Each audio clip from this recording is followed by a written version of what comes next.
vamos a continuar, ¿sí?, con el punto número 6 para darle continuidad al tema de Jehová y su simiente, ¿ok? Entonces, punto número 6 dice así, escucha, Jehová es un Dios religioso, eso ya lo venimos viendo, ¿ok? No político, y Él desea recibir pleitesía, alabanza y adoración como Dios. Por ello, Él desde el principio tomó el lugar de Dios, hablando como Dios, en este caso, a todos los hombres. Entonces, desde el principio, ¿qué hizo Jehová? Se presentó ante los hombres como Dios. ¿Y cómo? Hablando en lugar de Dios, usurpando el lugar de Dios. Un ejemplo de esto lo tenemos en Isaías capítulo 14, verso 13, que dice, tú que decías en tu corazón, subiré al cielo, en lo alto, junto a las estrellas de Dios, levantaré mi trono, y en el monte del testimonio me sentaré, a los lados del norte, sobre las alturas de las nubes subiré, y seré semejante al Altísimo. Entonces aquí vemos el testimonio de Isaías, que está hablando que hay un ser que se quiere sentar en el trono de Dios y ser como Dios y recibir la pleitesía de los hombres.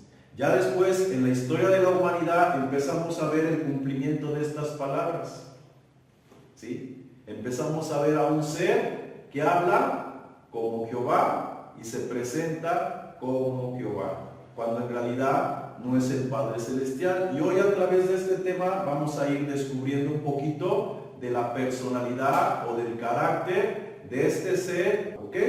Escucha, Jehová les ha hablado a los hombres y los ha fundamentado en una estructura religiosa y aparentemente de fe, que está fundamentada y basada en mandamientos, en normas, en reglas, en dogmas que tienen apariencia de piedad. Pero si el hombre no los cumple, este se hace reo de castigo, de maldición y aún de muerte. Entonces la escritura bíblica nos empieza a mostrar ya de una forma más clara, cuando Jehová empieza a dar la ley a los hombres, ahí empezamos a ver la naturaleza no del Padre Celestial, sino de otro ser.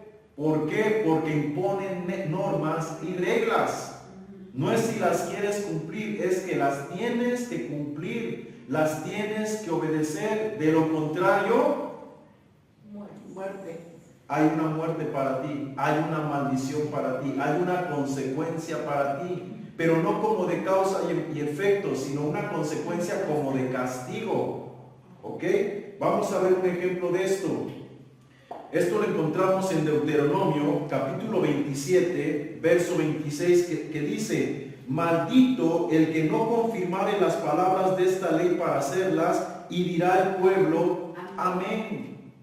Entonces recordemos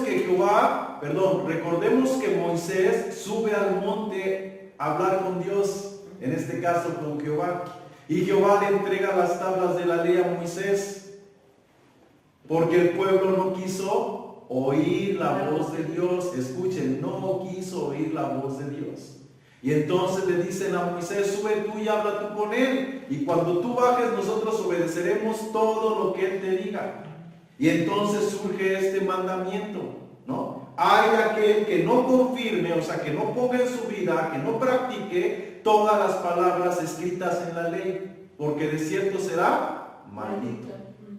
Entonces ahí vemos que una maldición impuesta por Jehová a aquel que no cumpla su ley, sus mandamientos, sus ordenanzas, sus preceptos. ¿Ok? Otro ejemplo lo encontramos en Éxodo capítulo 31, verso 14, que dice así, así que guardaréis el día del reposo, porque santo es a vosotros. El que lo profanare, de cierto morirá, porque cualquiera que hiciere obra alguna en él, aquella persona será cortada de medio de su pueblo. Aquí vemos una maldición, pero ¿qué? Nada más de maldecir o de reo de muerte. Una maldición de muerte. Que si el hombre profanara el día de reposo, es decir, no guardar el día de reposo, o hiciera alguna obra, tenía que ser muerto. ¿Sí ven? ¿Sí lo estamos entendiendo? Entonces ahí empezamos a ver un poco de las características de ese ser que no son iguales a las de el Padre Celestial. Porque las características del Padre Celestial nos las muestra Jesús. Cuando viene Jesús, Él nos explica claramente lo que es el día de reposo y cómo se debe de guardar el día de reposo. Y nos dice, el hombre no fue creado para el día, sino el día fue creado para el hombre. Entonces, el hombre no se debe al día. El hombre tiene que guardar el día en el Señor. Y en el Señor se guarda amando al prójimo. Amén. Y Jesús dice, si tu buey se cae en un hoyo o en un pozo, tu oveja no vas y lo sacas, ¿cuánto más esta persona que necesita de tu ayuda? Pero el legalismo, la estructura religiosa sin amor que presentó Jehová, ¿qué hacía? Que los hombres no hicieran nada, sino solamente dedicarse a Él, entre comillas al Padre, sino solamente dedicados a Jehová, y se olvidaron de lo principal, del amor. ¿Ok? Y eso es lo que Jesús viene a exponer claramente a nosotros para que nos demos cuenta que no es el Padre Celestial el que impuso esa ley. Por eso Jesús hablaba y decía, ¿cómo está escrito en vuestra ley? Oísteis que les fue dicho, pero yo les digo, dando a entender que el Padre Celestial no les habló, sino fue un impostor. Por eso les decía, oísteis que les fue dicho, pero yo os digo. Amén. Sí. Seguimos, escucha. Cristo nos vino a libertar de la ley y de toda maldición impuesta por medio de esa ley, en este caso a los hombres. Entonces no solamente nos vino a libertar de esa ley, o sea, de esos mandamientos, de esas liturgias, sino de las consecuencias, en este caso de las maldiciones, por no obedecer esa ley. Esto lo encontramos en Gálatas capítulo 3, verso 10. Dice así, porque todos los que dependen de las obras de la ley están bajo maldición, pues escrito está, maldito todo aquel que no permanece en todas las cosas escritas en el libro de la ley para hacerlas. Y por la ley ninguno se justifica para con Dios. Es evidente, porque el justo por la fe vivirá. Y la ley no es de fe, sino que dice así, el que hace estas cosas vivirá por ellas. Cristo nos redimió de la maldición de la ley, hecho por nosotros maldición, porque escrito está, maldito todo aquel que es colgado en un madero. Entonces la ley que decía, todo lo tienes que guardar, y si quebrantas un mandamiento, eres ¿qué? Reo de muerte de todos los otros 9 mandamientos. O sea, no solamente la consecuencia te venía por uno, sino eres culpable de los otros 9. Eso es lo que enseñaba la ley. Y Cristo dice, yo los vine a redimir de la maldición de la ley. ¿Por qué? Porque nosotros no podemos depender de obras, lo vamos a ir viendo, nosotros debemos de depender de una fe, porque por las obras de la ley nadie se justifica. La salvación no es por obras, es por fe, o es por gracia, por medio de la fe, no son méritos. Dios, ya vimos, Dios nos regala la fe, ¿para qué? Creer en Él y hacer las cosas en Él, porque Él es el que opera en nosotros. No somos nosotros esforzándose, es Él obrando en nosotros, produciendo en nosotros el querer como el hacer por su buena voluntad. Él nos insta por su Espíritu a tiempo y fuera de tiempo. Amén. Entonces cuando estamos en Él no nos cuesta, es por naturaleza que hacemos lo que a Él le agrada. Hay deleite en su ley, porque es por naturaleza y no es una ley externa, es una ley interna. Amén. Seguimos. Así que como podemos ver, Jehová estructuró un pueblo en una fe, escucha, fundamentada en obras. Parece ser que Jehová fundamentó a su pueblo en la fe, pero no, lo fundamentó ¿en qué? en obras, en una aparente fe, pero que esta fe estaba fundamentada en obras, en reglas, en dogmas, en liturgias, en mandamientos, cuando en la realidad las obras deben de ser un efecto de la fe. Entonces, un judío, ¿cómo sabía que estaba bien con Dios? ¿Por la fe o porque andaba obrando? Por sus obras. Si andaba guardando los mandamientos, se sentía que estaba bien delante de Dios. Pero si quebrantaba un mandamiento, se sentía mal y sabía que le venía una maldición o a lo mejor hasta la muerte. Y lo mismo sigue sucediendo hoy en día. Decimos estar en la fe, decimos ser cristianos, pero si cometemos algún pecado o cometemos alguna falta, pensamos que en ese momento ya caemos de la gracia, y si nos alcanza la muerte, en ese momento nos vamos al infierno, porque estamos en ese pecado. Entonces, ¿qué estamos haciendo? ¿Viviendo por fe o viviendo por obras, por nuestros méritos? Lo mismo sucede, si me porto bien, yo creo que Dios me bendice, y si me porto mal, yo creo que Dios me maldice. Ya hemos visto, la bendición no está condicionada a que Dios me bendiga. Nosotros hemos sido bendecidos, y cuando estamos en línea, la bendición se manifiesta. Sí, porque nos va bien. ¿Sí me explico? Y esto no tiene que ver con que te portes bien o te portes mal. Esto tiene que ver con que estés alineado a tu diseño. Ya lo vimos.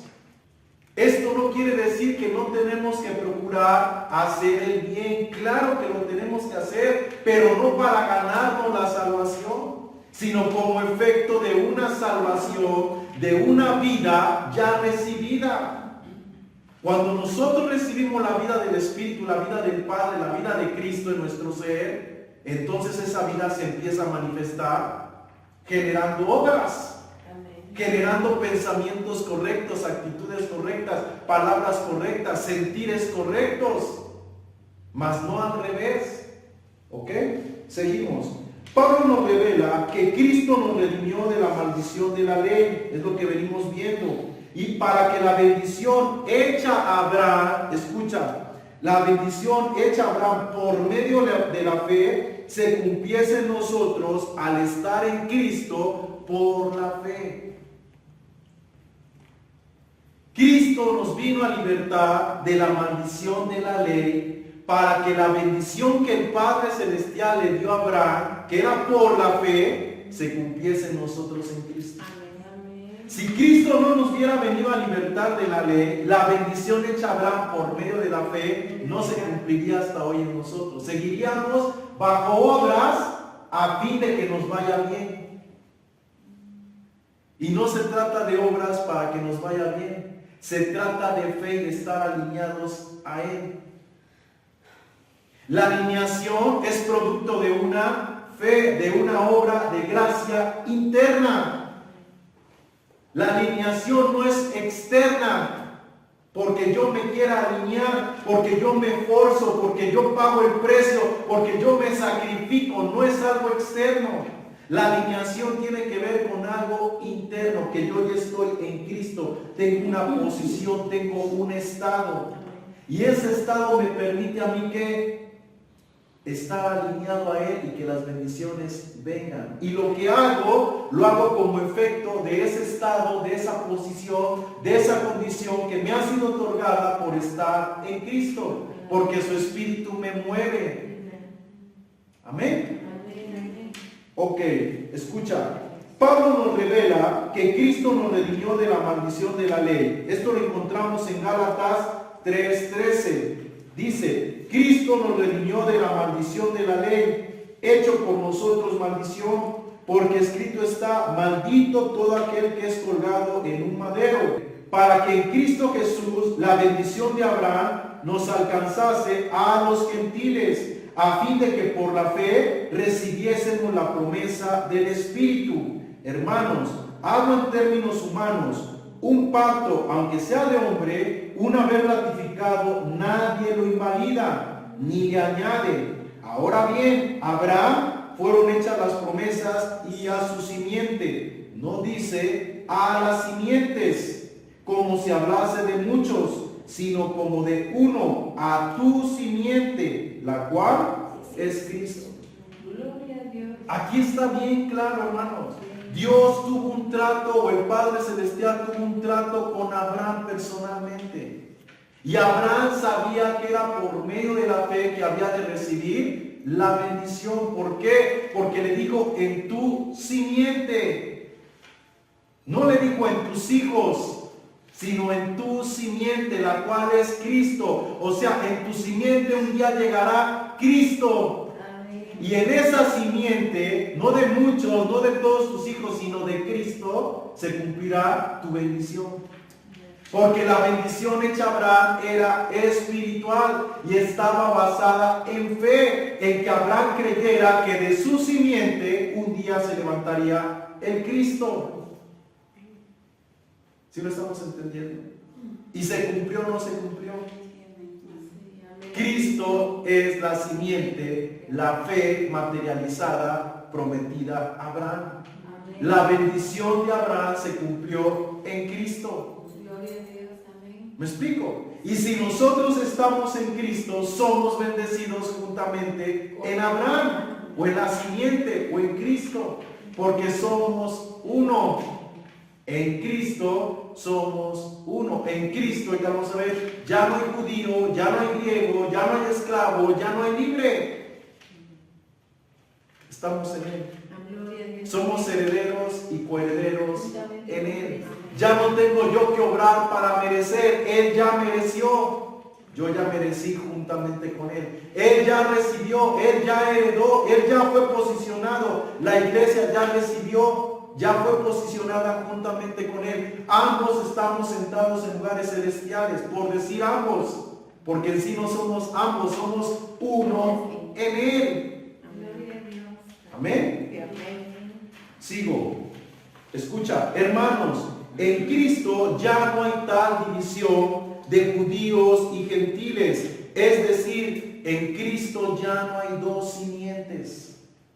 ¿Se acuerdan que en el principio vimos que había dos simientes?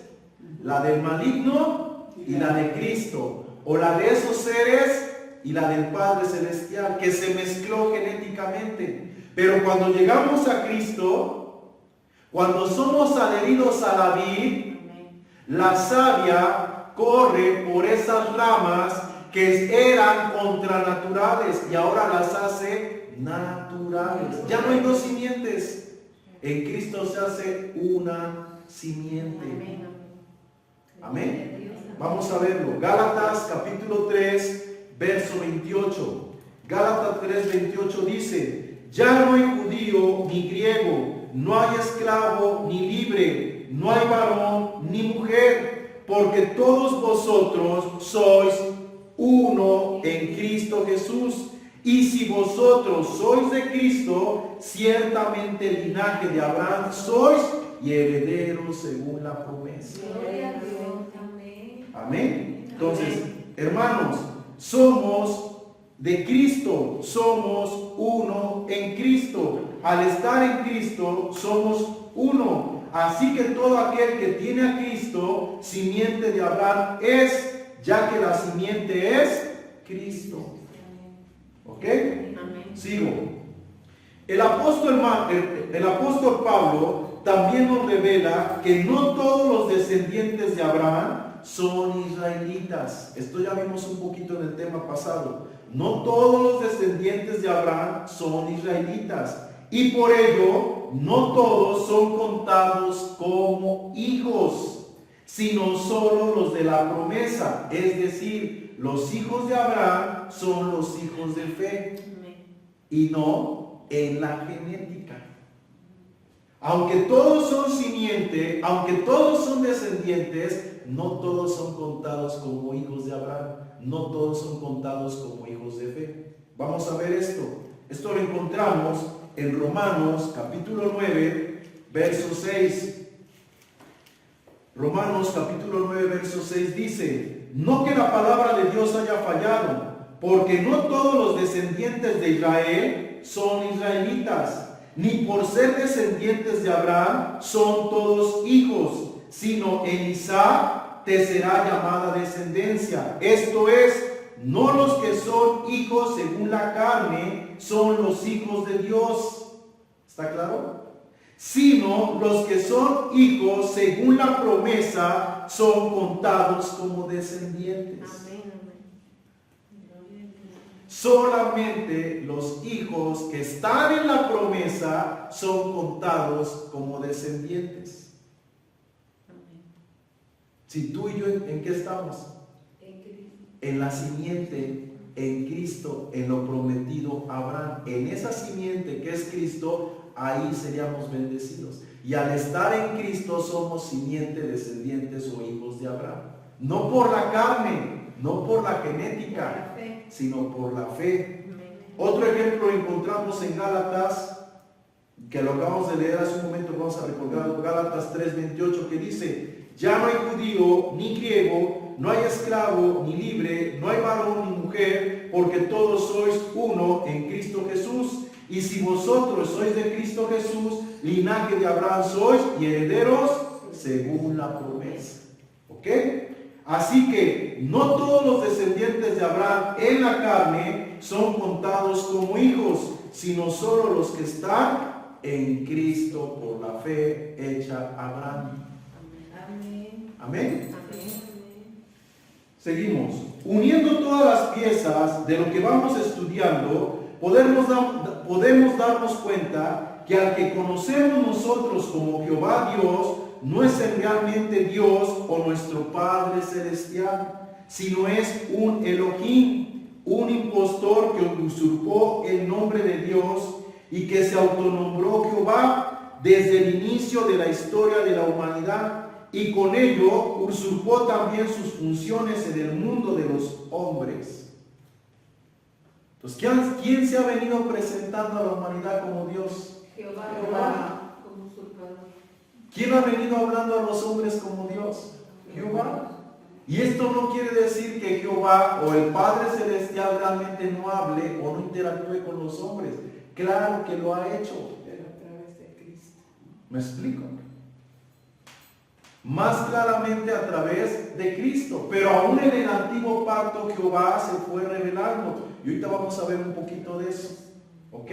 Como Jehová habló, pero también el usurpador habló. Y de ahí se fue colgando, sabiendo que Jehová hablaba a su pueblo, él hablaba. El problema es que el hombre no distinguió, no discernió la voz entre Jehová Dios y el Padre Celestial. Ese es el problema. Pero es entendible. El hombre estaba desconectado de Dios. Su espíritu no tenía vida como hoy nosotros que tenemos vida, y entonces podemos discernir por el espíritu la voz de Dios. Podemos reconocer la voz de Dios. Los fariseos tenían a Cristo, al Padre hecho hombre, y reconocieron su voz. No, y Jesús les dice: ustedes no oyen mi voz porque su padre es el diablo. Si ustedes fueran de mi Padre, mi palabra tuviera cabida en sus corazones. Entonces ahí podemos darnos cuenta que no es fácil que podamos reconocer la voz del Padre Celestial a menos que estemos en Cristo, que el Espíritu esté en nosotros. Y entonces sí, sus ovejas oyen su voz. ¿Por qué? Lo vamos a ver más adelante. Porque hay una resonancia. La semana pasada lo hablamos. ¿Sí? La genética hace que resuene nuestra genética. Que haya armonía, que lo que te habla alguien, tú lo reconozcas porque es de tu simiente. ¿Me explico? Y nosotros fuimos un día que creados, ya lo vimos, de la biología del primogénito de la creación. Y entonces hay esa resonancia, porque tenemos o somos miembros de su piel, de su carne y de sus huesos. Pero la genética de estos seres se mezcló. ¿Me explico? Entonces, tanto podemos escuchar a Dios como podemos escuchar a estos seres. Y eso fue lo que sucedió en la historia de la humanidad. De momento el hombre escuchaba al Padre Celestial y de momento escuchaba a Jehová, pero no distinguía entre una voz y otra. ¿Ok? Seguimos. Escucha. El libro de Isaías nos da claramente un ejemplo de cómo el verdadero Padre Celestial le habló a Isaías y le dijo que le dijera al pueblo que él nunca le había demandado o pedido sacrificios. Sí, es verdad. ¿Ok? Esto lo encontramos en Isaías capítulo 1, versículo 10, que dice: príncipe de Sodoma, oí la palabra de Jehová, escuchad la ley de vuestro Dios, pueblo de Gomorra. ¿Para qué me sirve, dice Jehová, la multitud de vuestros sacrificios? Hastiado estoy de holocaustos, de carneros y de cebo de animales gordos. No quiero sangre de ovejas, ni de bueyes, ni de machos cabríos. ¿Quién me manda esto de vuestras manos? Cuando venís a presentaros delante de mí para hollar mis atrios, no me traigáis más vana ofrenda. El incienso me es abominación, luna nueva y día de reposo. El convocar asambleas no lo puedo sufrir. Son iniquidad vuestras fiestas solemnes, vuestras lunas nuevas, vuestras fiestas solemnes las tiene aborrecidas mi alma, me son gravosas, cansado estoy de soportarlas, etcétera, etcétera, etcétera. ¿Hay quien habló? ¿Jehová o el Padre Celestial? El Padre Celestial. O sea, Jehová dijo: quiero que tal día me celebres fiesta, tal día me celebres tal fiesta, la Pascua, el Pentecostés, etcétera, etcétera, etcétera. Y quiero que en esas festividades me ofrezcan sacrificios, holocaustos. Quiero que hagan expiación por vuestros pecados. Todo eso lo estipuló Jehová. Y aquí en Isaías le habla a otro ser y le dice: ¿por qué me ofreces sacrificio? ¿Por qué me ofreces holocaustos? ¿Por qué hacen esas fiestas? ¿Cuándo yo les pedí eso? ¿Cuándo yo se los demandé? El Padre Celestial se lo dijo a Isaías. A Isaías. Sí. El Padre Celestial se revela a Isaías y le habla al pueblo que él no demandó nunca eso. Lo que él demanda es obediencia. Antes que sacrificios, que fiestas, que holocaustos, obediencia. Que le ames a él, que ames al prójimo, que hagas bien. Y hasta el día de hoy, ¿cuántos estamos así? Jesús lo puso bien claro. ¿Iba quién? Iba un samaritano de camino. Y en el camino encuentra ¿qué? A un hombre golpeado, asaltado, moribundo. Pero antes de que él lo encontrara, ¿quién pasa? Un sacerdote. Y no hizo misericordia. Un levita y no hizo misericordia. Y un samaritano que supuestamente no tenía la ley de Dios, ni conocimiento, por decirlo, de la ley de Dios, o que tuviera parte dentro del pueblo de Dios, fue el que hizo de misericordia. Sin conocer. Ahora, hay un trasfondo en esto. Escucha, hay un trasfondo en esto. La Escritura nos muestra que nosotros tenemos que amar al prójimo como a nosotros mismos. La pregunta es: ¿quién es nuestro prójimo?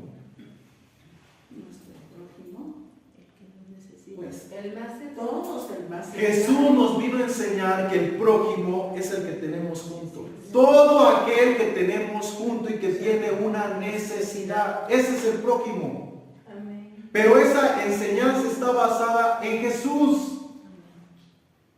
Pero en la ley no dice eso. En la ley dada a Moisés dice que el prójimo para un judío es un judío en necesidad. No dice que el prójimo para un judío sea un samaritano o de otra nación. La ley desconoce al prójimo, escucha, si es de otra nación. ¿Sí me explico? Sí. Por eso cuando pasó el sacerdote, no hizo nada por él, porque para él no era su prójimo. Cuando pasó el levita, tenía la ley de Jehová escrita en su mente y se da cuenta que no es su prójimo y pasa de largo. Pero Jesús nos hace ver que esa ley no es de él. Y por eso dice, ese es tu prójimo. Todo aquel que tiene necesidad es tu prójimo. Si nos damos cuenta, siempre hay un trasfondo. Y Jesús siempre nos puso en claro quién es Él y quién es Jehová. ¿Quién es el Padre Celestial? ¿Cuál es su naturaleza? ¿Y cuál es la de Jehová? El problema, vuelvo a decirlo, el problema es que nosotros no leemos la Escritura. No la discernimos, no la entendemos. Y lo vemos como algo igual, ¿verdad? Pero no es igual, ¿ok? Seguimos. Punto número 7. Una de las cosas de las cuales nos podemos dar cuenta que Jehová no es en realidad nuestro Padre Celestial es que Él desea y ha peleado con otros pueblos y naciones a fin de obtener y establecer su territorio, su templo, su trono y dominio, en este caso desde Jerusalén. Y con ello extender su dominio o su territorio sobre toda la tierra. ¿Ya lo vimos o no lo vimos? Un ejemplo de esto lo encontramos en Miqueas capítulo 4, versículo 1 en adelante. Miqueas 4:1 dice: acontecerá en los postreros tiempos que el monte de la casa de Jehová será establecido por cabecera de montes y más alto que los collados, y correrán a él todos los pueblos, y vendrán muchas naciones y dirán: venid y subamos al monte de Jehová y a la casa del Dios de Jacob, y nos enseñará sus caminos y andaremos por sus veredas, porque de Sión saldrá la ley y de Jerusalén la palabra de Jehová. ¿Ok? Entonces, este texto de Miqueas es una profecía de cumplimiento del reino milenial, que ya vimos que aunque parece ser que es Jesucristo, no es Jesucristo. ¿Me explico? Y muchos de nosotros estamos esperando el cumplimiento de eso. Todavía peor aún, muchos de nosotros pensamos que esta palabra va a tener cumplimiento en este tiempo. Que la iglesia se va a levantar y va a ser cabeza de montes. ¿Me explico? Que la iglesia se va a levantar y va a gobernar a las naciones. Muchos de nosotros como pastores estamos en espera de este cumplimiento. Que la iglesia puede estar en esa posición. Pero ¿qué está pasando? Estamos discerniendo mal la escritura. Porque este pasaje nos habla del reino milenial. Y ese reino ya vimos que no es Jesucristo. Es el usurpador encarnado aparentemente en Cristo, gobernando a todas las naciones, restaurando toda la estructura de la ley mosaica, implantando nuevamente sacrificios, invalidando la obra de Jesucristo a favor nuestro. Ejemplo, Salmo 37:29 dice: los justos heredarán la tierra y vivirán para siempre sobre ella. Acá hay una profecía. ¿Y qué está diciendo? Que los justos heredarán la tierra. ¿Cuáles justos? Los que nos fuimos en el arrebatamiento, después vamos a heredar la tierra. ¿Cómo para qué? Si Dios creará cielos nuevos y tierra nueva, y de lo viejo no habrá memoria, dice la Escritura. Entonces, esta herencia, ¿para quién es? ¿Para los que se van en el rapto? ¿O para los que se establecen en el milenio? ¿Sí lo estamos comprendiendo? Ahora vamos a ver otro. Salmo capítulo 2, versos 6 al 9. Dice: pero yo he puesto mi ley sobre Sión, mi santo monte. Yo publicaré el decreto. Jehová me ha dicho: mi hijo eres tú, yo te engendré hoy. Pídeme y te daré por herencia las naciones, y como posesión tuya los confines de la tierra. Los quebrantarás con vara de hierro, como vasija de alfarero los desmenuzarás. Yo hago una pregunta: ¿quién prometió esto? Yo creo que el otro, Jehová. Aquí aparentemente es el Padre Celestial prometiéndole a su pueblo, pero ya vimos que el Padre no le ha prometido nada a su pueblo. El Padre ya dio vida a su pueblo. Y el que promete a su pueblo es Jehová, porque Jehová se hizo un pueblo. ¿Sí lo estamos entendiendo? Ahora, recordemos esto. Cuando Satanás se presenta delante de Jesús en el desierto, él le hace esta promesa. Póstrate y yo te daré ¿qué? Todos los reinos de la tierra. ¿Y qué hace aquí Jehová? Está prometiéndole a sus hijos los reinos de la tierra. ¿Se dan cuenta? ¿Tú crees que el Padre Celestial tiene necesidad de prometer a los hombres un reino sobre la tierra? ¿Entregarle la tierra por herencia? La Escritura nos muestra que no. El contexto bíblico nos muestra que no. Él creará cielos nuevos, tierra nueva, y ahí moraremos. No tendremos necesidad de gobernar a nadie. Él será nuestro Dios y nosotros seremos su pueblo. ¿A quién gobernaremos? Ahí será un gobierno teocrático. ¿A quién gobernaremos? A nadie. No habrá necesidad de que la ley salga desde Sión, porque la ley está escrita en nuestros corazones, es por naturaleza. Tratemos de entender eso, hermanos. Amén. Seguimos. Punto número 8. Escucha. También debemos de recordar y notar que Dios el Padre Eterno no tiene problemas en que el hombre esté en un determinado lugar, y mucho menos tiene necesidad de un pedazo de tierra, en este caso Jerusalén, a fin de que a él se le construya templo para ser adorado. Él creó el mundo y los que en él habitan, y nunca pidió que se le construyera templo como lo hizo Jehová. ¿A quién? A David. David propuso en su corazón construir templo. A Jehová le agradó y le dijo que se le construyera. David preparó todo y ¿qué hace Salomón? Lo construye. Pero Dios no habita en templos hechos de manos. O sea, cuando David pensó hacerle, en automáticamente Dios le habló y le dijo: yo no habito en templos hechos de manos. Pero su conciencia o el otro le habló y le dijo: no importa, con todo esto yo de todos modos voy a escuchar tu voz y la voz de mi pueblo en ese lugar. ¿Y qué hace David? Construye todo, prepara todo y Salomón lo construye.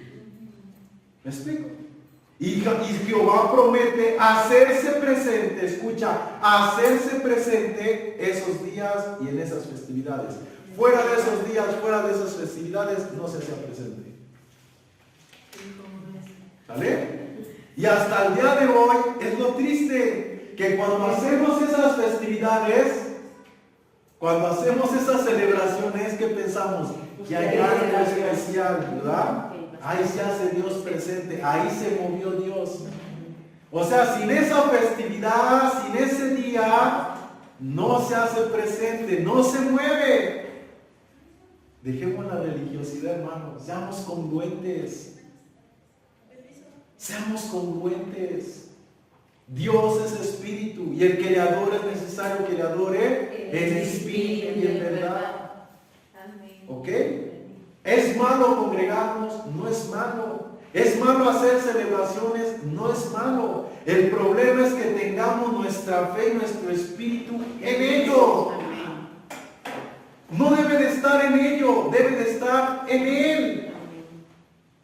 Y si sentimos algo especial en ello, es porque entonces estamos en ello y no en Él. ¿Ok? Seguimos. Ok, un ejemplo lo encontramos en Hechos 17:24, que dice: Dios es el que hizo al mundo y todas las cosas que en él están, siendo Señor del cielo y de la tierra, no habita en templos hechos de manos humanas, ni es honrado por manos de hombres como si necesitase de algo. Dios hizo el cielo y la tierra. ¿Ustedes creen que Él necesita de un templo? No. Sí, pues Él es quien da a todos vida y aliento a todas las cosas, y de una sangre ha hecho todo el linaje de los hombres para que habiten sobre la faz de la tierra, y les ha prefijado el orden de los tiempos y los límites de su habitación. 27. Para que busquen a Dios, si en alguna manera palpando pudieran hallarle, aunque ciertamente no está lejos de cada uno de nosotros, porque en él vivimos, nos movemos y somos, como algunos de tus propios poetas también han dicho, porque linaje suyo somos. Siendo pues linaje de Dios, no debemos pensar que la divinidad sea semejante a oro o a plata o a piedras o a escultura o arte o a imaginación de hombres. Entonces Dios no es oro, plata, escultura, imagen o imaginación, ni tampoco está en un templo. Es espíritu. Él es espíritu. Y donde tú le invoques, tú le puedes sentir, le puedes experimentar. ¿Por qué? Porque en Él vivimos, en Él nos movemos y en Él somos. Ahora, no tenemos que confundir que porque en Él vivimos, escucha, que porque en Él vivimos, Él es la creación o Él es la naturaleza.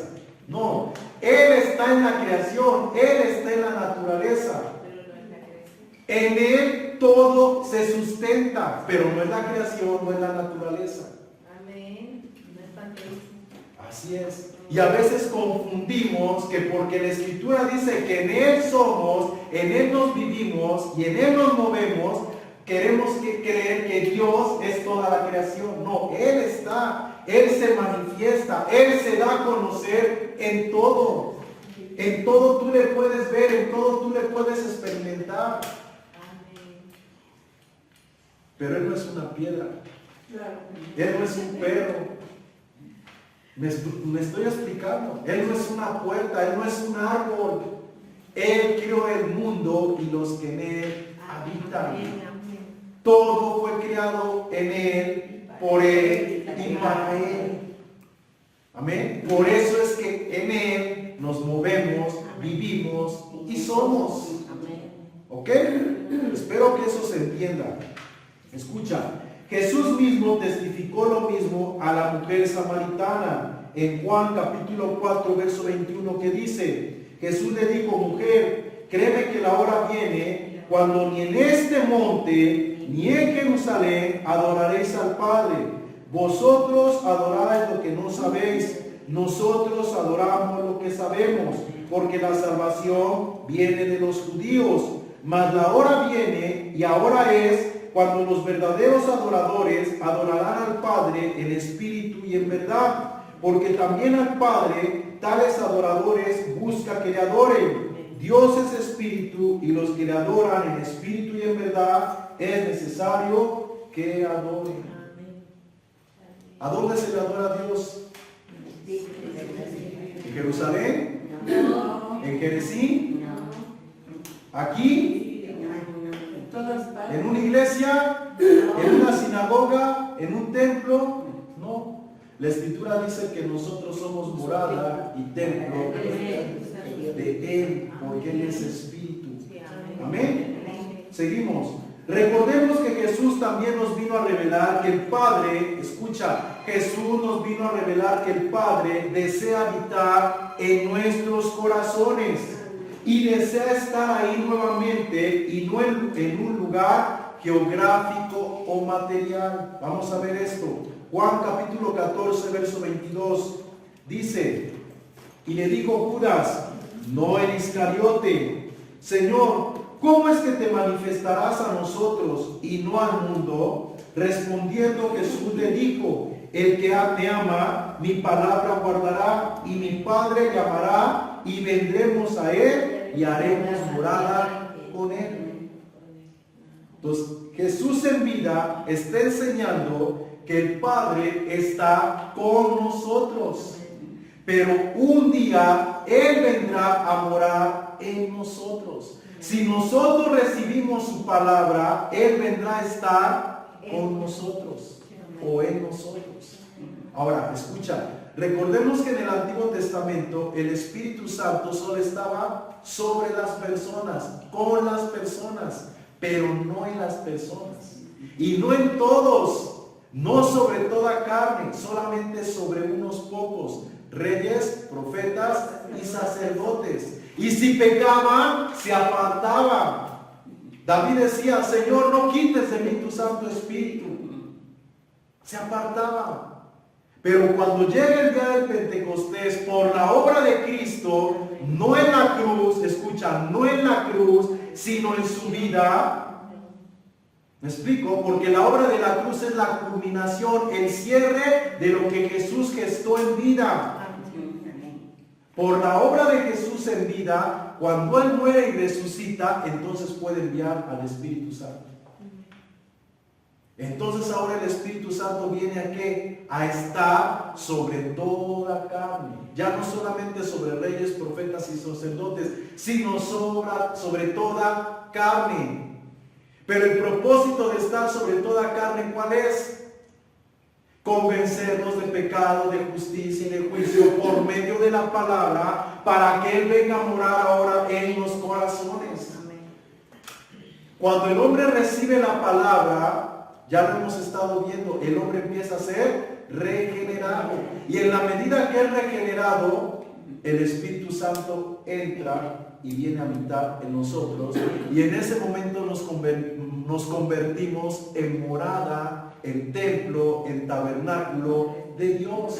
Ahora es Dios morando en los hombres. Ya no solamente con los hombres, sino ahora en los hombres.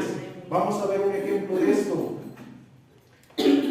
En Juan capítulo 14, verso 16 dice, y yo rogaré al Padre y os dará otro consolador para que esté con vosotros para siempre. Escucha lo que dice, para siempre. El Espíritu de verdad, al cual el mundo no puede recibir porque no le ve ni le conoce, pero vosotros le conocéis porque mora con vosotros y estará en vosotros. Miren lo que está diciendo. El Espíritu mora con vosotros. Jesús todavía no había muerto y resucitado. Por eso el Espíritu estaba con ellos, pero no estaba en ellos. Y ahí Jesús se los está diciendo, mora con vosotros, pero está hablando en tiempo futuro, estará en vosotros. Llega el día del Pentecostés y ahora el Espíritu está morando en nosotros. Ya no está con o sobre nosotros, ahora está en nosotros. Hebreos capítulo 10 verso 15, Juan capítulo 3 verso 16 dice, ¿no sabéis que sois templo de Dios y que el Espíritu de Dios mora en vosotros? Ahí está el cumplimiento. Ahora tenemos que estar conscientes, sabedores, de que el Espíritu de Dios mora en nosotros. Antes no. Sin la obra de Cristo no era posible. Por la obra de Cristo ahora es posible. Por eso Dios no necesita un templo hecho de manos. Por eso Dios no necesita que tú estés acá pensando que solamente acá está Dios. Ahora, no nos vamos a ir al extremo. Trata de entender esto. Como Dios no creó ni mandó formar templos, ya no nos congregamos. Ya no. Cada quien por su lado. Pues no. Cada quien en su casita, ahí, clámele a Dios, ore a Dios, ahí tenga su comunión con Dios. Cero reunión de hermanos. O sea, no. La Biblia nos enseña ciertos principios, que somos uno en Él. Y que vino a provocar que fuésemos uno en Él. La Biblia dice que somos su cuerpo. Somos la expresión de Él en la tierra. La Biblia dice que en esto conocerán las gentes que somos sus discípulos, en que nos amemos los unos a los otros. La Biblia dice que el Espíritu nos abraza y nos aprieta, nos constriñe. Entonces no se trata de estar dispersos y separados, se trata de estar unidos, a fin de que Él esté con nosotros o por gracias a que Él está en nosotros. Gracias a que está en nosotros. ¿Sí me explico? Sí, amén. O sea, nos unimos para darle gracias como cuerpo, como iglesia, porque somos uno en Él. Gracias a su obra, hoy somos uno en Él, porque somos miembros los unos de los otros, nos necesitamos los unos de los otros. Pero cuando nos vamos al extremo, cuando no entendemos bien la Escritura, entonces ¿qué pasa? Quédate en tu casa. ¿Y cuánta gente hay que dice haber entendido esta verdad y está en su casa y no se congrega? ¿Me explico? O se mantiene separado de los demás. Y si se lleva con uno, se lleva pero muy, ¿cómo se puede decir? Muy superficialmente. Pero no tiene realmente el amor. La pregunta es, ¿realmente he entendido lo que Jesús quería dar a entender? No. ¿Sí me explico? Pues sí. Porque es en el trato de los unos con los otros que va a estar funcionando. Ok, seguimos. Punto número 9. El Padre Celestial tampoco dio y estableció una ley escrita en papel o en piedra. Por ello, Él desea que su ley esté escrita en el corazón. Así como Él deseaba morar, así también Él desea que la ley esté en el corazón de los hombres. Esos deseos eran antes, ya no son de ahorita. ¿Me explico? Hoy en nosotros ya está la ley escrita en nuestros corazones, pero el que no está en Cristo, todavía la ley no está escrita en el corazón. Entonces Él desea que los hombres tengan la ley escrita en el corazón. Ahorita vamos a ver por qué. ¿Ok? Escucha, el Padre Celestial tampoco dio y estableció una ley escrita en papel o en piedra. Por ello, Él desea que su ley esté escrita en el corazón y en la mente de los hombres. Así que lo que al Padre le interesa es que el hombre recobre y tenga vida espiritual, para que por medio de esa vida interactuemos y tengamos comunión nuevamente con Él. ¿Cómo tú le pides a tu hijo que te obedezca? Un ejemplo, que cargue un bulto de 50 kilos cuando tiene 3 años. No. Así tenga 15, a lo mejor tampoco lo va a poder cargar. Está incapacitado. Pero la Biblia dice que el hombre, ¿qué? Es un ser caído, está muerto espiritualmente, imposibilitado de hacer la voluntad de Dios. ¿Me explico? Sí. Entonces, ¿cómo es que Dios le da mandamientos? No. La misma Biblia dice que el hombre está muerto. ¿Cómo puede obedecer a un Dios vivo?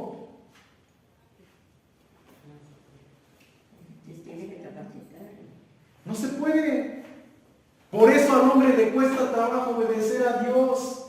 Por eso el hombre se tiene que esforzar. Por eso el hombre siente que se sacrifica, porque está muerto. Entonces Dios no vino a imponer leyes que bien sabe que el hombre no las va a poder cumplir. Por incapacidad. ¿Me explico? Pero el Dios que comprende esto no le demanda al hombre leyes, mandamientos, normas, reglas. Ese Dios, ese Padre Celestial, lo que quiere es darle vida. Amén. Y entonces esa vida va a producir en el hombre el querer como el hacer por su buena voluntad. Y el hombre ahora por naturaleza va a sentir el impulso de ¿qué? De obedecer a Dios, de amar a los hombres, de no hacer mal a los hombres. Pero no es por imposición, es por naturaleza. ¿Ok? Ejemplo, lo encontramos en Gálatas 3:19. Entonces, ¿para qué sirve la ley? Fue añadida a causa de las transgresiones hasta que viniese la simiente a quien fue hecha la promesa y fue ordenada por medio de ángeles de mano de un mediador. ¿Por qué? ¿Por quién fue dada la ley a los hombres? Por medio de ángeles. ¿Por medio de Dios? No. La Biblia dice que los ángeles se la dieron a Moisés. Moisés fue un mediador entre comillas, Dios y los hombres. Pero quien realmente dio la ley a Moisés fueron ángeles. La pregunta es, ¿qué ángeles? ¿Me explico? Nosotros tenemos la creencia que fue Dios, pero la Escritura nos muestra que no fue Dios. Fueron ángeles que se la dieron a Moisés. Y ya hemos venido viendo que esa ley no tiene el carácter del Padre Celestial. ¿Ok? Tiene características diferentes. Que si no lo obedeces, eres reo de maldición y de muerte. ¿Ok? Y la ley del Padre produce vida, no muerte. No se impone, te genera obediencia, te genera disponibilidad, te impulsa a obedecerla. Mas no es un mandamiento rígido. ¿Ok? Seguimos. Efesios capítulo 2, verso 1 dice: Él os dio vida a vosotros cuando estabais muertos en delitos y pecados. Dios sabe que el hombre está muerto. Y como está muerto, no le puedes demandar obediencia. Y por eso el Padre te genera vida, no te genera mandamientos. Él te genera vida. Amén. Otro ejemplo de esto lo encontramos en Hebreos capítulo 10, verso 15. Hebreos 10, 15 dice: y nos atestigua lo mismo el Espíritu Santo, porque después de haber dicho, este es el pacto que haré con ellos. Después de aquellos días, dice el Señor, pondré mis leyes en sus corazones y en sus mentes las escribiré. El Padre Celestial desea que su ley esté escrita en nuestra mente y en nuestro corazón, es decir, en nuestra biología. ¿Entiende esto? En la parte humana, la ley del Padre no está escrita, pero nuestro espíritu sí está escrita la ley del Padre. Pero como hay una división entre la carne y el espíritu, ¿me explico? Por eso es que el hombre cuando lee los mandamientos no los puede obedecer, porque hay una división. Lo que conecta al espíritu con lo biológico es su espíritu. Y cuando entra su espíritu, Él nos conecta, el diseño de Dios espiritual nos conecta con la biología. Y entonces la biología siente como que eso es lo suyo. Como que esa es la ley que debe de obedecer, no lo externo. Lo externo le es imposición, lo interno le es natural. Por eso hay una etapa en nuestra vida en Cristo, cuando todavía no nacemos de nuevo, que solamente por escuchar la palabra la queremos obedecer, pero nos cuesta. La ley externa y nos cuesta, nos obligamos. Queremos agradar al Padre, pero fallamos y nos frustramos porque la ley es externa. Pero cuando nacimos de nuevo, la ley es interna. Y ahora ya no nos forzamos, ahora sentimos de nosotros amar, sentimos de nosotros cambiar, pero no es de nosotros, es produciendo Él en nosotros el querer como el hacer. Es su ley operando en nosotros. Yo siempre les he dicho, hermanos, si Dios no te dice que cambies esto, no lo cambies. Si tú no lo sientes, no lo hagas. Hasta que Dios te proponga, hazlo. Y si fue Dios y no tu corazón, te va a ser fácil dejarlo de lado. Ahí te vas a dar cuenta que es Dios. Pero ¿qué pasa con cuando nos equivocamos? Mejor dicho, yo también. ¿Por qué nos equivocamos? Porque no es Dios el que te está diciendo, déjalo, eres tú queriendo agradarle a Él. ¿Es malo? No es malo. Pero tienes que darte cuenta que eres tú. Por eso todavía no lo puedes dejar. Porque eres tú. Cuando sea Él, ni cuenta te vas a dar cuando ya lo dejaste de hacer. Cuando ya lo dejaste de practicar. ¿Me explico? Ahora ahí te va otra. Y algunas veces nos hacemos los chistosos. Porque tú sabes que eso lo puedes dejar, pero sin en cambio lo sigues practicando por gusto.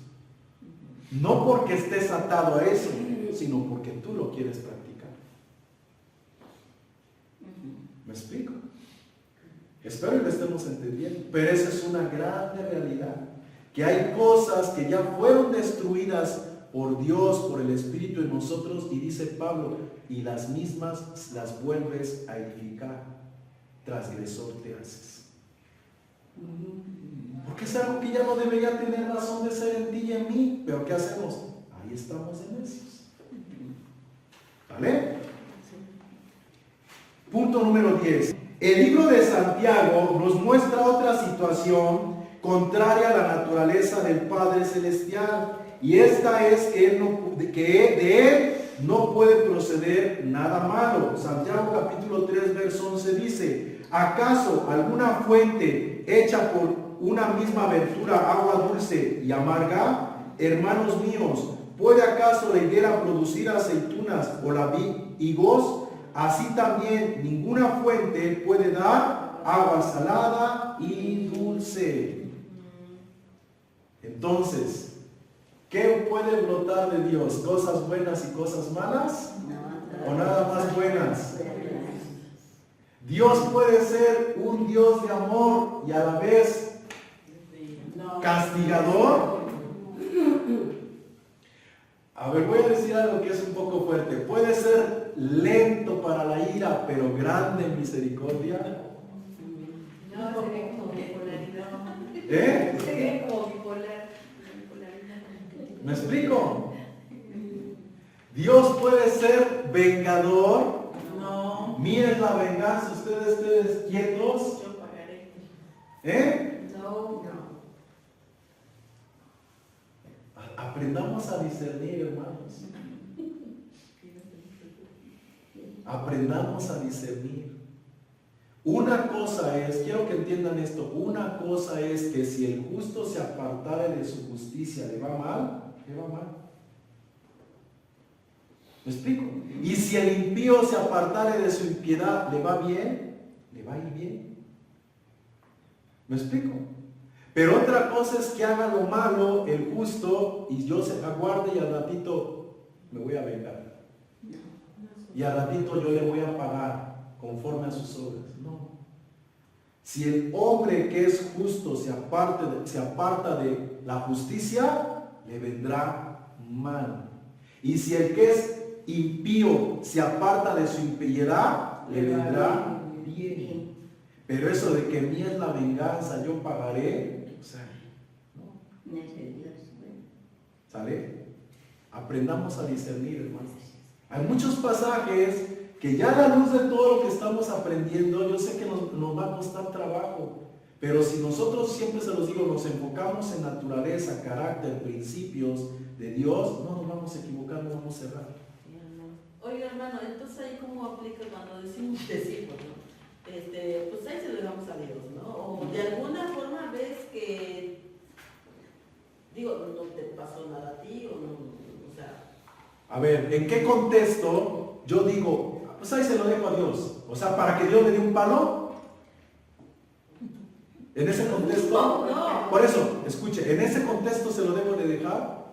No, sino que Dios tenga misericordia y que Dios haga con él lo que tiene que hacer. O sea, ¿que lo va a castigar? No. O sea, podemos pensar de esa manera. No podemos pensar porque no es su naturaleza. ¿Me explico? Si yo le dejo algo a Dios es porque espero que Dios tenga misericordia de él. ¿Me explico? Y lo lleva a un arrepentimiento, lo lleva a una conversión. Pero si yo tengo en mi mente, pues yo se lo dejo a Dios, total, yo sé que Dios va a tratar con él. Estoy en la naturaleza del Jehová. ¿Me explico? Ahora, ¿cuánto cristiano está en esa naturaleza? En ese sentir. ¿Me explico? Y amparándose en el texto, porque Dios dice, mía es la venganza, yo pagaré, pero está en el Nuevo Testamento, ¿no? Así Pues es. el Padre ¿Ok? Seguimos. El libro de Isaías también nos atestigua que Jehová creó al destruidor para destruir. Esto ya lo vimos en temas pasados. Lo encontramos en Isaías capítulo 54, verso 16, que dice: He aquí yo hice al herrero que sopla las ascuas en el fuego y que saca las herramientas para su obra. Y yo he creado al destruidor para destruir. ¿Quién creó al destruidor para destruir? ¿El Padre Celestial o Jehová? Jehová, no el Padre Celestial. Ya lo vimos. ¿El ángel de Jehová viene de parte del Padre Celestial o de parte de Jehová? ¿Cuál es la función del ángel de Jehová?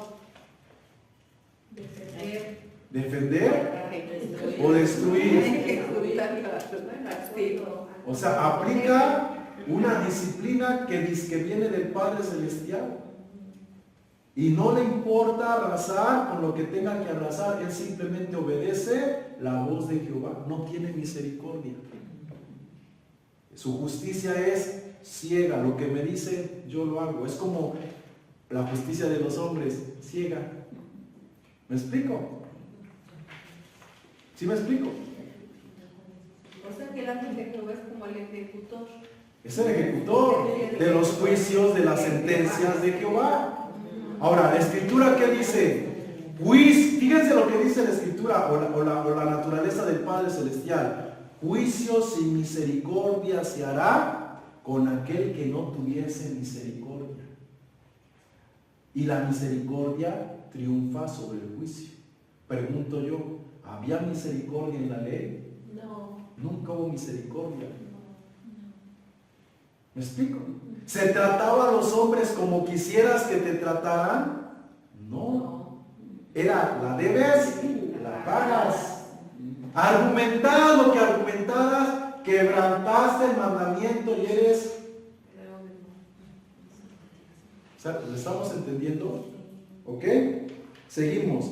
La Escritura nos registra que Jehová es el Dios de la guerra. Y por ello entendemos que Él ha ganado todas sus batallas contra los demás dioses. Pues recordemos que cada ser era especialista en su propia ciencia. Y al parecer ellos tenían tanta destreza en el arte, y al parecer Jehová tenía destrezas en la ciencia del arte de la guerra.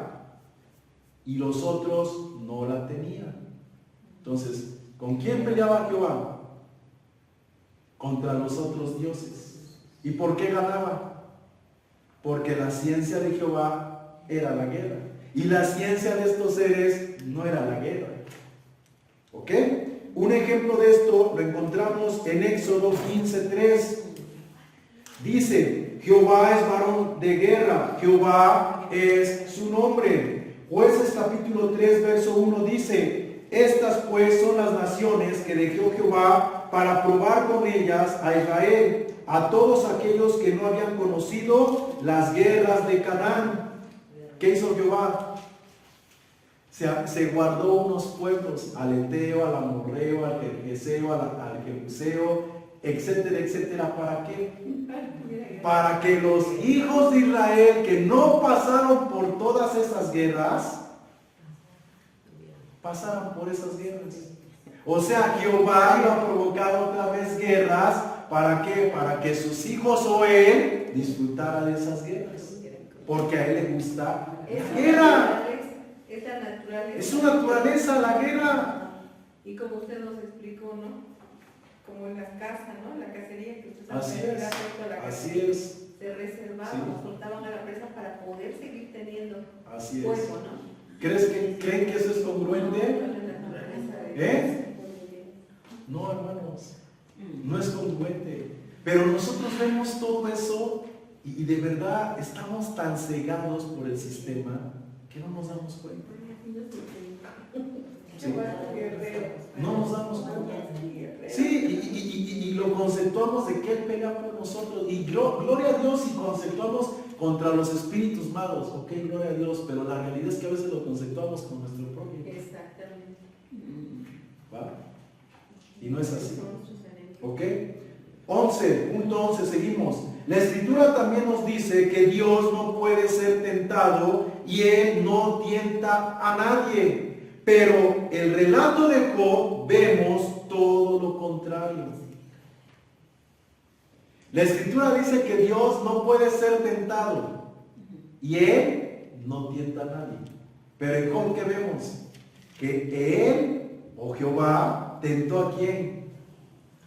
¿Incitó a quién? A Satanás a quitarle a Job. Vamos a verlo. Job capítulo 1 verso 7 dice: y dijo Jehová a Satanás. Mira lo que Jehová le dijo a Satanás: ¿de dónde vienes? Respondió Satanás a Jehová. Respondió Satanás a Jehová, dijo: de rodear la tierra y andar por ella. Y Jehová dijo a Satanás: ¿no has considerado a mi siervo Job, que no hay otro como él en la tierra, varón perfecto, recto, temeroso de Dios y apartado de mal? Respondiendo Satanás dijo a Jehová: ¿acaso teme Job a Dios de balde? ¿No le has acercado a él, rodeado a él, a su casa y a todo lo que tiene? Al trabajo de sus manos has dado bendición, por tanto sus bienes has aumentado sobre la tierra. Pero extiende ahora tu mano y toca todo lo que tienes, y verás si no blasfema contra tu presencia. Y dijo Jehová a Satanás: he aquí, todo lo que tienes está en tu mano, solamente no pongas tu mano sobre él. Y salió Satanás delante de Jehová. Y ya sabemos lo que pasó. ¿Quién hizo que Satanás observara a Job? Jehová. ¿Has considerado a mi siervo Job? ¿Lo has mirado? ¿Has observado? Sí, lo he visto, pero pues tú le tienes cercado. O sea, primero Jehová tienta a Satanás, lo induce a que vea a Job. Satanás ve a Job y dice: sí, cierto, pero es que tú le tienes rodeado. Pero tócale o permíteme tocarlo y vas a ver si no reniega en tu presencia. Ahora Satanás tienta a Dios. Y ahora Jehová le dice: está bien, haz con él lo que quieres y te voy a demostrar que no va a renegar. ¿Fue tentado Jehová o no fue tentado ahora por Satanás? Y la Escritura dice que Dios no puede ser tentado ni él tienta a nadie. Y aquí nos está demostrando todo lo contrario. La pregunta es de Jehová es el Padre Celestial? No lo es. Entonces, ¿cómo es posible que nosotros veamos esto y no nos demos cuenta? ¿Y cuántas veces este pasaje lo hemos escuchado predicar y predicar y predicar y no nos damos cuenta? El problema, vuelvo a lo mismo, lo que siempre les decía antes a la iglesia. O sea, ¿hasta cuándo van a dejar de leer libros y se van a poner a leer la Biblia? Todos esos libros no nos están mostrando que ahí hay una tentación de uno y de otro. Nos dan una enseñanza que se aplica a nuestra vida, a lo almático, a lo circunstancial, a lo terrenal, a lo temporal, pero no nos hablan la verdad. Yo les hago una pregunta: en todo el tiempo que llevan de conocerme, escuchen, y esto ya se los he dicho a ustedes y cuando estaban conmigo, en todo el tiempo que llevan de conocerme, ¿cuándo me han visto a mí dar temas relacionados a que Dios te va a perdonar, Dios te va a ayudar, Dios te va a fortalecer, Dios esto, Dios el otro? Nunca. Nunca. Y yo puedo sacar un montón de enseñanzas como todos, como la mayoría. ¿Me explico? Y qué bueno que lo hacen, pero ese no es mi diseño. Ese no es mi diseño. Yo no puedo, por más que me trate yo de esforzar porque lo he intentado, no puedo. Yo estoy llamado, mi diseño es mostrarte una verdad y tú sabes si la vives o no la vives. Mi diseño es mostrarte que tú eres responsable de tus acciones, de tus actos, y no puedes culpar a Dios ni puedes culpar al diablo. Tú eres responsable. Tú sabes si cambias o no cambias. Tú sabes si te arrepientes o no te arrepientes. Y vas a sufrir las consecuencias, para bien o para mal. Si ustedes analizan todas las enseñanzas, eso es lo que conllevan.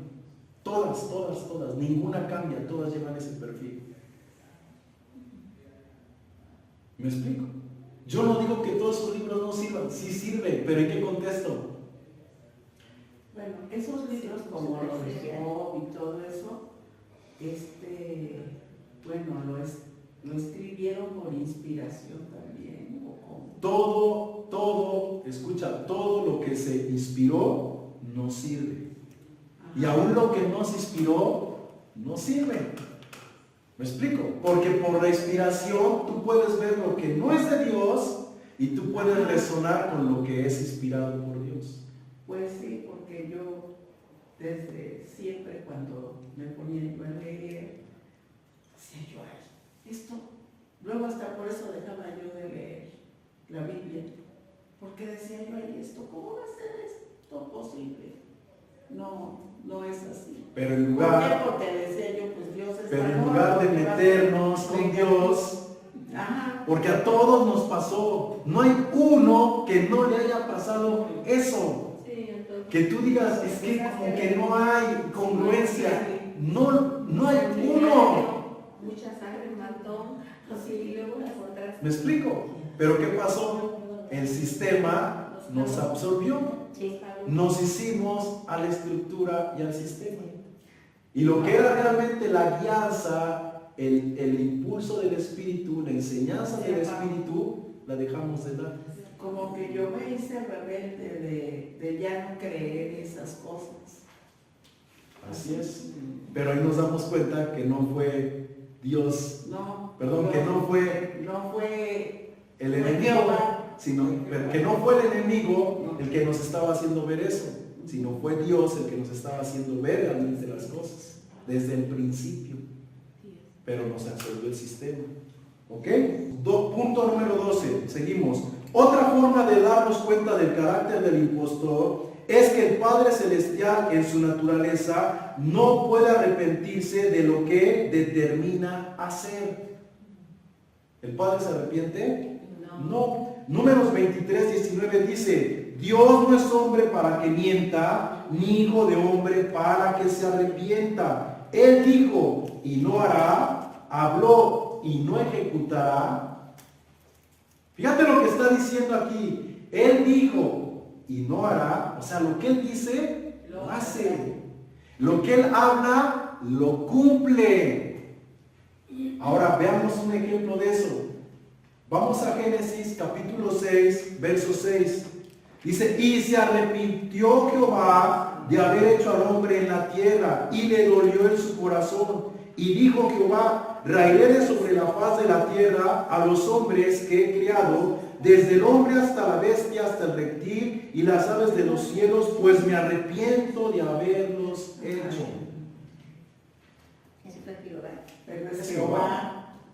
No es el Padre Celestial. Ajá. Ahora, todos nosotros por lo regular conocemos este pasaje, Sí, ¿cierto o no?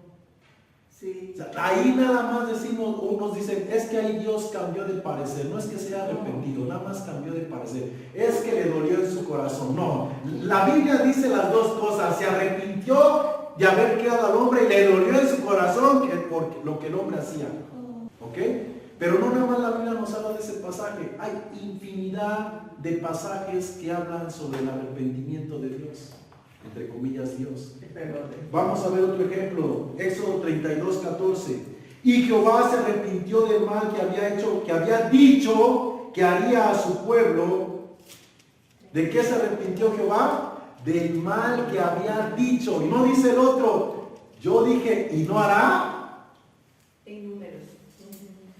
O sea, lo que él dice, lo hace. Y aquí dice, se arrepintió del mal que había dicho. ¿Qué le dijo? ¿Qué le dijo a Moisés? Dame chance y voy a destruir a este pueblo. Me tiene harto, ya no lo soporto. Y Moisés le dijo, no los destruyas. ¿Cómo va a quedar tu nombre? ¿Qué van a decir las naciones? Fíjate que Moisés hablando ahí con Dios y diciéndole eso. Y Dios entra en razón y dice, sí, cierto, tienes razón. No los voy a destruir. No. Y se arrepintió Jehová. Y ya no los destruyó. ¿Lo habían visto? Vamos a otro. Primera de Samuel 15, 35. Nunca más volvió Jehová a ver con buenos ojos a Saúl, y se arrepintió de haberlo hecho rey sobre la tierra. ¿De qué se arrepintió Jehová? De haber puesto a Saúl por rey. O sea, no sabía lo que iba a hacer Saúl. No sabía que iba a ser un mal rey. ¿Dónde quedó su omnisciencia? ¿De Jehová? Sí. Pues sí. O sea, que es omnisciente Jehová. No, o sea, estamos hablando irónicamente. Si fuera el Padre Celestial el que puso a Saúl ¿Por qué se tendría que arrepentir de haberlo puesto? Si bien sabía, ¿no? Es como en el caso de Judas. ¿Sabía o no sabía quién era Judas? Y a poco dice, me arrepentí de haber puesto a Judas porque mató a mi hijo. O sea, no, él ya sabía, no tenía de qué arrepentirse.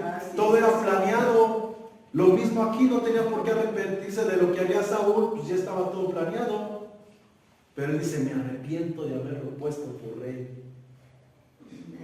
No es el Padre Celestial. Otro ejemplo, 2 de Samuel 24:16. Escucha, cuando el ángel extendió su mano hacia Jerusalén para destruirla, Jehová se arrepintió del mal y dijo al ángel que destruía al pueblo, basta, detén tu mano.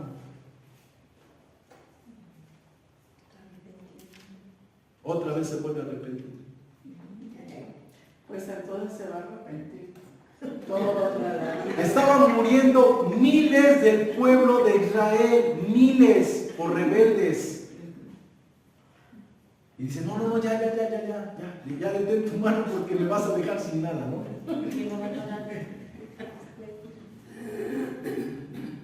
¿El Padre Celestial o Jehová? No, pues Jehová. Otro ejemplo, Jonás 3:10. Y vio Dios que se convirtieron de su mal camino y se arrepintió del mal que había dicho y que les haría y no lo hizo. Dios manda a Jonás a predicarle a Nínive. Nínive se arrepiente y se arrepiente Jehová y ya no los destruye. O sea, ¿acaso Jehová no sabía que Nínive se iba a arrepentir? Entonces, ¿para qué profiere un juicio de antemano sobre Nínive? Otra vez, omnisciencia. No había omnisciencia en Jehová. ¿Sale? Entonces, aquí estamos claramente viendo pasajes que nos enseñan que Jehová se arrepintió. ¿Por qué? Porque no es el Padre Celestial. ¿Ok? Escucha, es importante tener en cuenta que la Biblia enseña también que Dios es inmutable. O sea, Él no cambia. Ya lo vimos en el otro pasaje. Él dijo y Él hará. ¿Sí? Él habló y lo ejecutará. O sea, no se puede retractar. Él es inmutable. Él no es de doble ánimo. Él no cambia.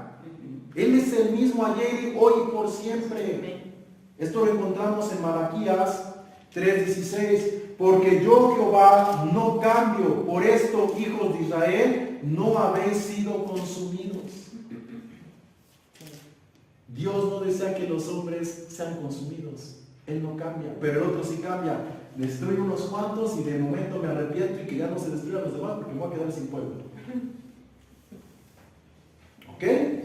Seguimos. La palabra arrepentirse en el hebreo aquí es nacham, que significa cambiar de opinión o cambiar de dirección. En estos pasajes Jehová se arrepiente en el sentido de cambiar su plan u opinión en respuesta a las acciones de las personas, dando por sentado que no es omnisciente,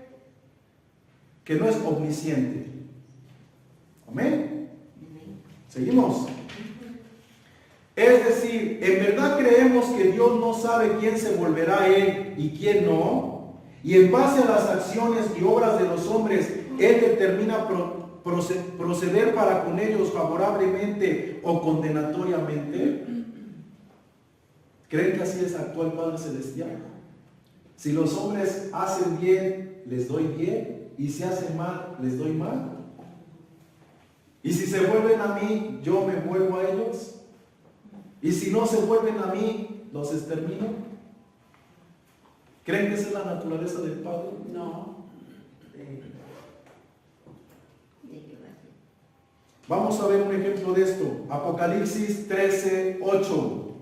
Apocalipsis 13:8 dice: y la adoraron todos los moradores de la tierra, cuyos nombres no estaban escritos en el libro de la vida del Cordero que fue inmolado desde el principio del mundo. ¿Quiénes adoran a la bestia y a su imagen? Todos los moradores de la tierra, cuyos nombres no están escritos en el libro de la vida. Pues es algo que Dios ya conoce. Dios no procede en base a las acciones de los hombres. Él ya sabe quién va a terminar mal y y Él no va a terminar mal. Él es omnisciente. Él ya terminó que los hombres se arrepientan y Él ya sabe quiénes se van a arrepentir y por eso van a ser salvos. Él no tiene que estar instales y reprendiéndoles y amenazándoles y destruyéndoles para que vean que mi palabra vale y si no te voy a matar. Él ya tiene un plan delineado y Él ya sabe cada uno de nosotros dónde terminará. Él ya sabía que Judas iba a traicionar y no había nada que hacer. Él ya sabía que Faraón se iba a endurecer y no había nada que hacer. Pero Jehová no. Por eso Jehová se arrepiente. Se impone, se arrepiente. Forza. ¿Ok? Otro ejemplo lo encontramos en Judas, capítulo 1, verso 4. Dice, porque algunos hombres han entrado encubiertamente, los que desde antes habían sido destinados para esta condenación, hombres impíos que convierten en libertinaje la gracia de nuestro Dios y niegan a Dios, el único soberano, y a nuestro Señor Jesucristo. O sea, Dios ya conoce que hay hombres que están en la iglesia, que tienen apariencia de piedad, pero ya son hombres destinados para condenación eterna. No porque Dios los destinó, sino porque Él ya vio que esos hombres así van a terminar. ¿Me explico? Otro ejemplo lo encontramos en Juan 6:70. Jesús le respondió, ¿no os he escogido yo a vosotros los 12 y uno de vosotros es diablo, o sea el opositor? Hablaba de Judas el Iscariote, hijo de Simón, porque este era el que le iba a entregar y era uno de los 12. ¿Qué podía hacer Dios? Mandarle un profeta y decirle arrepiéntete, porque si no te vas a ir al infierno. Hermanos, Dios ya no podía hacer nada por Judas. Dios ya conocía en su omnisciencia el corazón de Judas. ¿Ok? 13. Escucha. A continuación, veamos algunos pasajes que nos muestran que Jehová no es omnisciente. Ejemplo, Génesis 3:8. Y oyeron el sonido de Jehová Dios que se paseaba en el jardín, y Jehová llamó al hombre y le dijo, ¿dónde estás? Dios no sabía dónde estaba el hombre. Sí. Y le preguntó, ¿dónde estás? ¿Ok? Génesis 11:5. Descendió Jehová para ver la ciudad y la torre que edificaban los hijos de los hombres. ¿Qué hizo Jehová? Descendió a ver lo que pasaba en la torre de Babel. No lo sabía, tuvo que descender desde donde estaba para ver lo que estaban haciendo. ¿Me explico? Otro, Génesis 18:20. Y dijo Jehová, el clamor de Sodoma y Gomorra es grande y su pecado es muy grave. Descenderé ahora y veré si han hecho conforme al clamor. O sea, Jehová no sabía si los ángeles que habían mandado a destruir a Sodoma y Gomorra ya la habían destruido o no la habían destruido. Entonces voy a ver si ya la destruyeron. ¿Me explico? Sí. No sabía. Porque estaba hablando con Abraham y como Abraham estaba intercediendo, decía, espérense porque estoy hablando con Abraham, no vayan a destruir, todavía no acaba de interceder por ustedes.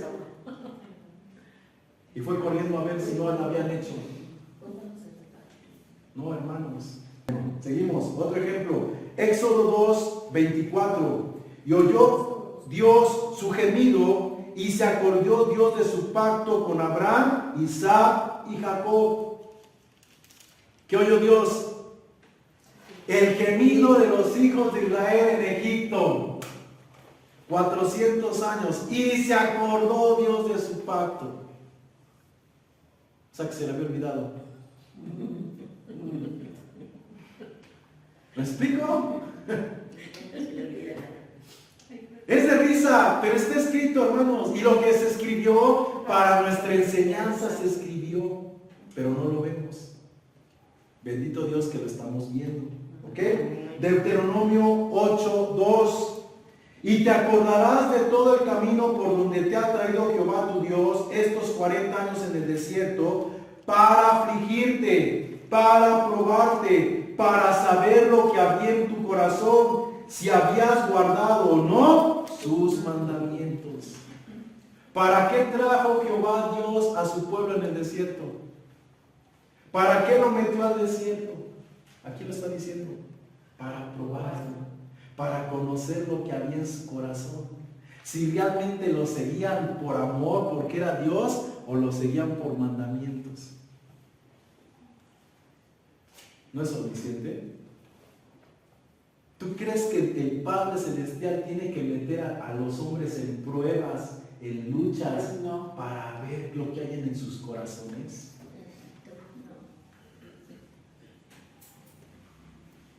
Yo espero que en el video analices todo lo que estoy diciendo, hermanos, y veas cuántas cosas tenemos metidas en nuestra cabeza del sistema que no tienen razón de ser. Y nos ajustamos a muchas cosas pensando que de esa forma nos ajustamos a Dios. Y sufrimos un montón de cosas pensando que a Dios le place que suframos esas cosas. No se trata de sufrir, se trata de aprender y evitar para que para la próxima no me vuelva a pasar eso. Porque no fue el que me metió, no fue el que me probó o el que me está probando. Soy yo, son consecuencias de mis actos. Sí, así es. ¿Me explico? Y Él no quiere que yo viva eso. Aprendamos. Otro. Primera de Reyes 22:20. Primera de Reyes 22:20. Y Jehová dijo: ¿quién inducirá acá para que suba y caiga en Ramat de Galad? Y uno decía de una manera y otro decía de otra. Y salió un espíritu y se puso delante de Jehová y dijo: yo le induciré. Y Jehová le dijo: ¿de qué manera? Él le dijo: yo saldré y seré espíritu de mentira en boca de todos sus profetas. Y él le dijo: le inducirás y aún lo conseguirás. Ve pues y hazlo así. Ya conocemos la historia. ¿Qué quería Dios? Matar acá, pero no sabía cómo matar a ese rey. Dios no sabía, no podía. Y entonces sale un espíritu de mentira. Dios no es hombre para que mienta. Y ese espíritu de mentira se metió en boca de los profetas y les mintió como si hablara Dios, pero les habló mentira. Y le dijeron los profetas acá, por ese espíritu de mentira, Dios valiéndose de la mentira. ¿Vale? Vaya, ves a la guerra, vas a ganar. ¿Y ganó? No, lo mataron. ¿Se dan cuenta, hermanos? Hay tantos pasajes en la Escritura que nos muestran que Jehová no es Dios, que no es omnisciente. ¿Ok? Por último, se dice en la teología que es importante considerar el contexto y la interpretación de estos pasajes por el antropomorfismo, pues la Biblia utiliza un lenguaje antropomórfico para describir a Dios en términos humanos. Entonces, ¿qué quiere decir esto? Que esos pasajes dan la apariencia de que Dios no sabe porque lo están hablando como si Dios fuera humano y no supiera, pero realmente Dios sabía. La pregunta es, ¿no es más fácil hacer ver que Dios lo sabía como Jesús lo muestra en su omnisciencia? ¿Sí me explico? Pero el relato no está escrito así, porque no es el Padre Celestial. Escucha, también hay que considerar las limitaciones, mira lo que dicen los teólogos, también hay que considerar las limitaciones lingüísticas de ese tiempo, pues el lenguaje humano tiene limitaciones para describir la naturaleza divina. ¿Creen que esto es verdad? O sea, como esos hombres no tenían habilidades lingüísticas, por eso fue que escribieron así. O sea, ¿cómo podemos pensar de esa forma? ¿A qué se refiere cuando dicen La forma de hablar, que tenían un lenguaje corto, que no sabían cómo expresarse y pues lo expresaron así. Y así lo escribieron. Así como se les ocurrió, así lo escribieron porque pues, no sabían cómo. ¿De verdad somos tan ignorantes para creer eso? No. Y por último, escucha, la teología cristiana tradicional enseña que Jehová es omnisciente, pero estos pasajes contradicen esta idea. Sin embargo, la interpretación adecuada debe de considerar la naturaleza de Dios en sí mismo y para con los seres humanos. Ok, vamos a decir que es antropomorfismo. Vamos a decir que los hombres no tenían el lenguaje adecuado para expresarse. ¿Ok? La pregunta es, ¿el carácter, los hechos, lo que sucede, es de Dios? No. No es de Dios. No es de Dios. Dios no procede de esa forma. No es su naturaleza, no son sus características, no es su perfil. ¿Me explico? Entonces creo que eso debe de ser suficiente para darnos cuenta que un ser es el Padre Celestial y otro ser Es Jehová. Pues sí. Amén. Amén. ¿Ok? Entonces espero que este tema de la simiente de Jehová nos haga ver que esos seres tuvieron su simiente y Jehová no tuvo simiente, genética no la tuvo, pero se colgó de la fe del pueblo de Dios.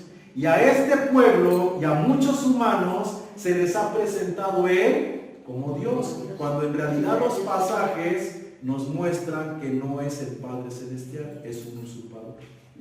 ¿Ok?